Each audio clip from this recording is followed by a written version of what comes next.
This is Hannibal here from the Hannibal TV on YouTube. I am not that big of a boxing fan, maybe in the early 90s a little bit. I followed it for the main players, and I'm a fan of the classic boxing. I haven't been for numerous years. I watched the Jake Paul versus Tyson, not Tyson Fury, Anthony Joshua fight tonight. Made it through the whole thing. It was more entertaining than anything I've seen in wrestling this year. I think they're both very good on the mic. I think we've got to the point where boxers are way better than wrestlers on the mic. Because I remember when Muhammad Ali used to copy Cassius Clay. Both Jake Paul and Anthony Joshua put all the WWE guys to shame that I've seen. And I could see Jake Paul. I think WWE's one savior, and I don't know if it'll be a full savior, but would be now that Jake Paul is lost, if he tests the waters in wrestling a bit, see how he likes it, because he is a bigger star overall than Logan Paul. I think he's a better heel than Logan Paul, and I'm not. Logan Paul's done well. I think he needs to be to kayfabe a little bit more, not be so open about the business being a work. That's my honest advice to him, because the old school fans don't like it and people don't like hearing that it's a work. Jake Paul, again, he went 6 rounds. He used every tactic he could to make it to the 6th round.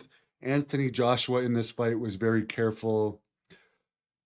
There was a knockout, and that was pretty much it. It wasn't to me. It wasn't that spectacular a knockout. And that was pretty much it. But Jake Paul was outsized. I've fought people before that had greater reach than me. It's really hard. It's a huge disadvantage. Then you take into the account, and when I fought those guys, I've had to clinch. So me not being the most technical, not that I'm at either of those guys' level, I could fully understand why Jake was resorting to those tactics. He was just trying to survive. But I do think he realizes now he's not at the level. He's done well for himself. I definitely think the Mike Tyson fight was more work than this one. I think they were testing each other, but it was overall a shoot, but not. I don't think Joshua was trying his full 100% hardest. Um, the Tyson fight, it didn't seem like either one of them were trying necessarily their 100% hardest. But then again, Tyson's really old at this point, but he's doing well for his age. But all I'm saying is I'm not hating on it because I watched it. If it's two no-name boxers, I'm not gonna watch. I didn't even want to watch the girls fight before. I flipped to something else. Um, and I didn't watch anything but the main event. I do think the entrances are a little long. He did come out to the start of Hulk Hogan's music, then it turned into rap music for Jake, and he was dressed up in Hulk Hogan stuff.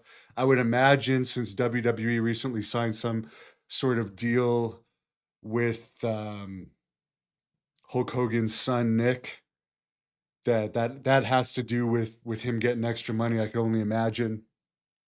But yeah, overall, no, it's not the greatest fight, but I don't blame Logan Paul or Jake Paul. I don't blame Jake Paul for it at all, because they both made a massive amount of money. I don't think it's been released yet, but we're talking tens of millions of dollars here.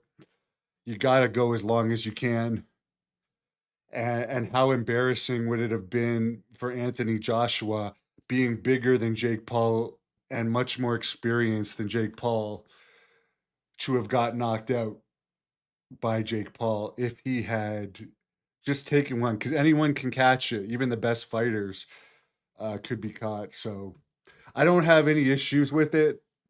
All I could say is the promos were better than wrestling, and I think overall it's getting more people interested in boxing by doing these gimmick fights. And after, I didn't really know who Anthony Joshua was other than reading his results, because I was surprised when he beat Francis Ngannou, who, granted, he's an MMA fighter. He knocked out Francis Ngannou, I think, in 2 rounds. in Saudi Arabia that not many people saw because it was in Saudi Arabia. So it was interesting. It's been great, buddy. Jake Paul did better than we all expected. I didn't expect him to do. He did what I exactly thought he was going to do. I thought he was going to do whatever it takes to last as long as he could, and I didn't think he was going to win. And I didn't think it was going to be a crazy, spectacular knockout either. Supposedly, there's some talk that he may have broken his jaw. So who knows? Who knows? But I wish everyone a good night. Let me know what you think. But I don't think Joe Rogan is dead, guys. Some bouts his payday falls. I don't really know what you mean by that. But ask your question, Tegan. But I do see that it's rejuvenating boxing, so it's good for boxing. And my God, has MMA ever fallen? I've had zero interest in MMA lately. They just don't have any stars right now. They have some good fighters, but there's no. I know Conor McGregor. That's literally about it. I'm sure if someone remembers me, um, oh my God, someone's trying to like screw with us on Joe Rogan. We have all the bots out tonight. There you go. This guy agrees with me. Thank you. It did go fully as expected. There's a few people that I would like to fight these days, 100%. But I'll save it for the future. Wish everybody good night. Alex Pereira, he's not I wouldn't say Alex Pereira is a superstar. I couldn't remember his name. You walk around at the gym, the UFC people will know his name, but you ask everyone at the gym who Conor McGregor is, they're gonna know who Conor McGregor is. You're gonna even John Jones, as great a fighter, possibly the best of all time. If I asked my parents who John Jones is, they would not know.